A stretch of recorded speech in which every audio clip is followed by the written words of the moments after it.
आपको मोदी जी के साथ जाना पड़ेगा। आपको तीनों काले कानून भी भूलना पड़ेगा।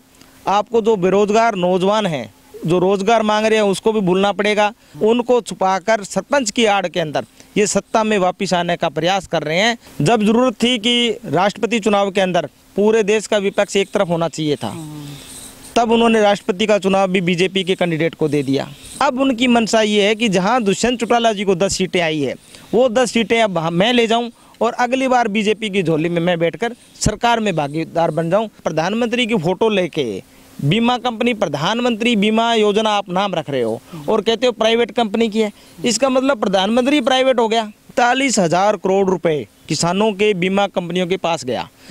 न्यू दुर्गा ज्वेलर्स सिरसा, खारिया वाले प्रभुजी सोनी व पीली मंदोरी वाले सज्जन सोनी का भारत सरकार द्वारा मान्यता प्राप्त मशहूर hallmark jewellery showroom new Durga jewellers, Parshuram Chowk, Sirsa. अधिक जानकारी के लिए संपर्क करें 9813932001 या 9466697217।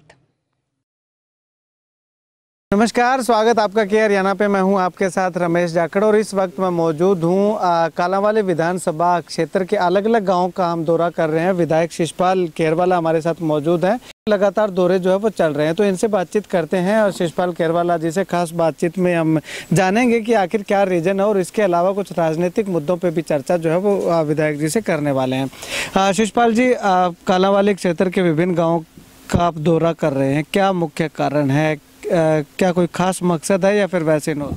देखिए, कालांवाली की जनता ने मुझे विधानसभा में भेजा और मेरा दायित्व है कि मैं टाइम टू टाइम मैं इनके बीच में आऊं। इनकी कोई समस्या है, इनके मुद्दे हैं, उनको मैं पिक करूं और जो बड़े मुद्दे हैं उनको मैं विधानसभा में यहां से उठाकर विधानसभा के पटल पे ले जाऊं। इसी बात को लेकर यहां के लोगों का हालचाल और यहां की समस्याएं जानने के लिए, ये बिना, क्योंकि वोट है नहीं, सिर्फ समस्याएं जानने के लिए और इनसे मिलने के लिए ये दौरा है हमारा। अच्छा, तो अभी जा रहे हैं आप गांव-गांव में, लोग क्या क्या समस्याएं जो है वो आपको बता रहे हैं, कौन समस्याओं से रूबरू करवा रहे हैं? देखिए, जब हम जा रहे हैं तो समस्याएं बहुत हैं। बहुत से गाँवों के अंदर सबसे पहले एक आवाज़ आती है कि जी चिट्टा अभी भी बिक रहा है। दूसरी ये है कि फसलें, जैसे ग्वारे की फसल, नरमे की फसल, जो बेमौसमी बारिश ज़्यादा हुई उसके कारण जो ख़राब हुई है उसका मुआवजा फिर से आवाज़ उठाई जाए। फिर एक मुद्दे ये है कि गांव का जो विकास है वो पिछले 2-3 साल से बंद है। कहीं भी विकास का पैसा नहीं आ रहा, पंचायतों का चुनाव नहीं हो रहा। इन तमाम मुद्दों पर गांव के लोग जागरूक हैं और ये तमाम बातें वहाँ से निकल के आ रही है। पंचायत चुनाव का भी आपने जिक्र किया, तो क्या लगता है आपको, सरकार पंचायत चुनाव क्यों नहीं करवाना चाहती? कभी एमएलए का इलेक्शन तो शायद मेरे हिसाब से इतना लेट नहीं हुआ होगा, लेकिन पंचायत चुनाव और जिला परिषद के चुनाव देरी का क्या कारण मानते हैं? देखिए, देरी का कारण स्पष्ट है कि सरकार की नीयत में फ़र्क है। उनका एक ही मकसद है कि जब चुनाव, लोकसभा चुनाव के जब साल बच जाएगा तो करवाएंगे, और वही बात हुआ कि अब 1 साल के बाद चुनावी, जो लोकसभा का चुनावी रण लगभग स्टार्ट हो जाएगा। और उनका मकसद ये है कि जब नई पंचायतें बनेगी, अभी 3 साल से जो पैसा गांव के अंदर नहीं लगा, तो फिर सरपंच को बुलाया जाएगा और उस पर दबाव बनाया जाएगा कि अगर गांव का विकास कराना है तो आपको मोदी जी के साथ जाना पड़ेगा। आपको तीनों काले कानून भी भूलना पड़ेगा। आपको जो बेरोजगार नौजवान हैं जो रोजगार मांग रहे हैं उसको भी भूलना पड़ेगा। आप जो स्कूल बंद कर रहे हैं वो समस्याएं भी आपको करनी पड़ेगी। आपने जो 5 साल में, 7 साल में कोई गरीब आदमी का मकान नहीं आया, पूरे पीले कार्ड नहीं बने, जो समस्याएं हैं, आम समस्याएं, उनको सरपंच के माध्यम से ये कहेंगे कि तुम्हें जिम्मेवारी लेनी पड़ेगी गांव की और हम आपको 4 गलियां दे देंगे, ये काम करेंगे। ये एक नीयत है उनकी। ये जितने 4 साल में कुकर्म उन्होंने किए हैं उनको छुपाकर सरपंच की आड़ के अंदर ये सत्ता में वापस आने का प्रयास कर रहे हैं, जिसमें इस बार सफल नहीं होंगे, क्योंकि हरियाणा की जनता और सिरसा की जनता और विशेष तौर पर कालांवाली की जनता बहुत समझदार है और इन मुद्दों को बखूबी समझती है, इनकी चाल को। ऐलनाबाद से विधायक हैं अभय सिंह चौटाला जी, वो भी अब कालांवाली क्षेत्र के विभिन्न गांवों का दौरा कर रहे हैं, तो उस दौरे को लेकर के क्या कुछ कहना चाहेंगे? हालांकि वो चौधरी देवीलाल जी का जन्मदिवस के उपलक्ष्य में होने वाली रैली का न्योता दे रहे हैं, लेकिन वहीं गांव-गांव जा कर के कुछ मुद्दे भी जो है वो उठा रहे हैं। देखिए, मुद्दे किसके खिलाफ उठा रहे हैं ये समझ में नहीं आ रहा। जब जरूरत थी कि बीजेपी के खिलाफ राज्यसभा में वो खड़े हों विपक्ष के साथ, तब वो राज्यसभा के अंदर वोट बीजेपी के उम्मीदवार को दे दिया।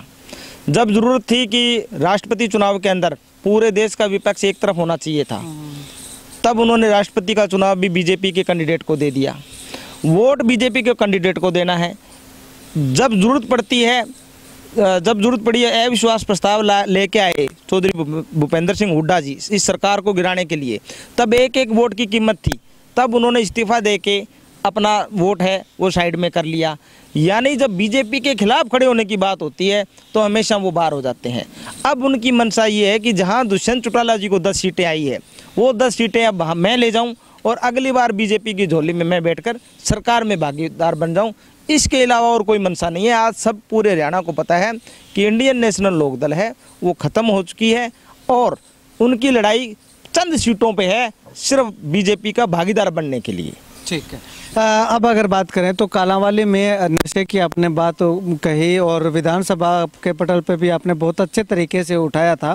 उसके बाद अगर बात करें तो पशुओं में लंपिन नामक वायरस जो है वो पशुओं को काफ़ी परेशान कर रहा है और हालांकि ये गौ हितैषी होने का दावा सरकार करती है, लेकिन गौएं जो है वो सड़कों पर घूमने को मजबूर हैं, तड़पने को मजबूर हैं। तो इसको लेकर के अब तक सरकार ने कोई भी कदम नहीं उठाया। देखिए, मैं आपको बताऊं, ये सिर्फ गौ के नाम पे, हिंदू के नाम पे सिर्फ राजनीति कर सकते हैं। वहाँ उनका समस्याओं का हल नहीं कर सकते, उनको आगे नहीं बढ़ा सकते। गौओं की स्थिति, गौशालाओं के अंदर जब पहली बार मैं विधानसभा में गया, दूसरे सेशन के अंदर मैंने आवाज़ उठाई कि गौओं का राशन का है पैसा बढ़ाया जाए, गौशालाओं को पैसा दिया जाए ताकि उनको चारा मिल सके। सरकार ने बिल्कुल मना कर दिया। आज जब लंपी नामक बीमारी आई, पहले ही आगाह कर दिया हमने कि हरियाणा में एंटर कर चुकी है, आप गौओं को बचाइए, परंतु कहते हैं कि हमारा एयरलिफ्ट हो चुकी है, दवाइयाँ हम करेंगे। अरे हमने कहा जिस प्रकार से कोरोना के अंदर जो छिड़काव हुआ उस प्रकार से आप छिड़काव करवाइए जिससे ये रोग ना आए। आप जो गौएं मर चुकी हैं उनको एक विशेष तौर पे दबाने की कोशिश करें ताकि ये महामारी ना बने, बाहर फैले ना। परंतु सरकार ने वहाँ पे सिवाय भाषण देने के अलावा कुछ नहीं किया। आज हर गांव में 20-20, 25-25, 30-30 गाय मर रही है, परंतु सरकार है जब जिस दिन जरूरत पड़ेगी गाय के नाम पे राजनीति करने के लिए, उस दिन गाय को ये घोड़ा बनाकर फिर दौड़ेंगे। ठीक है। अभी अगर बात करें तो बीमा क्लेम और फसली मुआवजे को लेकर के काफ़ी सवाल किसानों के मन में है। हालांकि बीमा क्लेम से संबंधित जानकारी जो है वो डिस्ट्रिक्ट एडमिनिस्ट्रेशन के पास भी नहीं है। इसको लेकर के आप क्या कुछ कहना चाहेंगे? क्या कभी विधानसभा में ये मुद्दा जो उठाने का काम करेंगे कि जिला अधिकारी जो हैं, जो उपायुक्त महोदय, उनके पास भी डेटा अवेलेबल नहीं हो पाता? देखिए, बीमा पॉलिसी पे मुख्यमंत्री जी दोगली पॉलिसी अपना रहे हैं। बीमा पे मैंने सवाल लगाया था कि कितना बीमा आपने आज तक किसानों को दिया है और कितना प्रीमियम लिया है। उसके अंदर 85,000 करोड़ रुपए 2020-21 तक उन्होंने किसानों को दिया और लिया है 1,26,000 करोड़, यानी 41,000 करोड़ रुपए किसानों के बीमा कंपनियों के पास गया।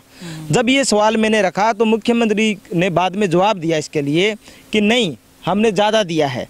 और हमारा जब नीचे के जो एमएलए थे वो कह रहे थे जी हमारा बीमा पॉलिसी है वो तो प्राइवेट कंपनियों की है, जबकि मुख्यमंत्री जी क्या कह रहे हैं कि नहीं, बीमा किसान करवाएं। आप प्रधानमंत्री का ठप्पा लेके, प्रधानमंत्री की फोटो लेके बीमा कंपनी प्रधानमंत्री बीमा योजना आप नाम रख रहे हो और कहते हो प्राइवेट कंपनी की है। इसका मतलब प्रधानमंत्री प्राइवेट हो गया और बिल्कुल प्राइवेट है। ये कुछ लोगों को फायदा देने के लिए है और इनकी कोई मंशा नहीं है। बीमा किसानों को मिलना चाहिए, पर बीमे के अंदर इन्होंने घोटाला बहुत बड़ा किया है।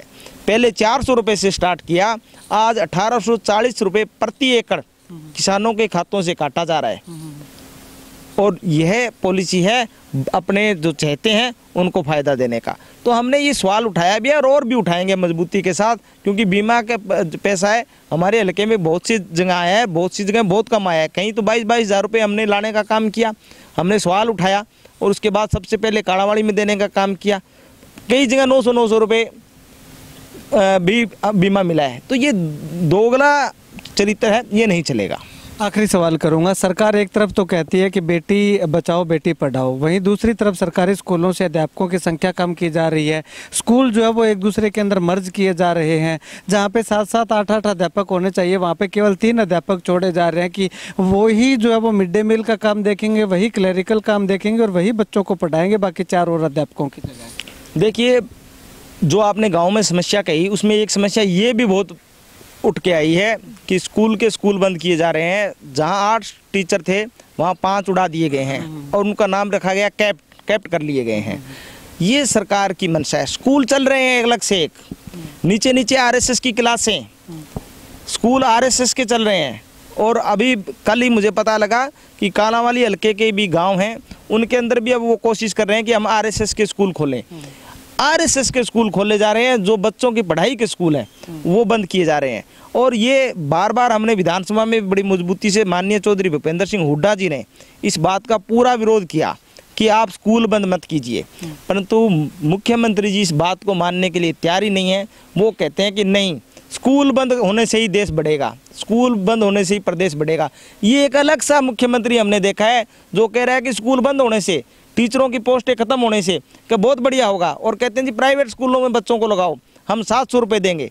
आज तो 700 रुपये दे रहे हैं, जैसे ही स्कूलों से बच्चे निकलेंगे ये पूरे के पूरे सरकारी स्कूल बंद कर दिए जाएंगे और वहाँ से जो अब 700 रुपये दे रहे हैं वो वापिस है, वो कहेंगे कि वहाँ दो। आज सरकारी स्कूल में तो 500 रुपये बच्चों को मिल रहे हैं और वहाँ फिर आप मान के चलिए कि 700 1000 रुपये प्राइवेट स्कूलों में दे के गरीब के बच्चों को पढ़ाना पड़ेगा।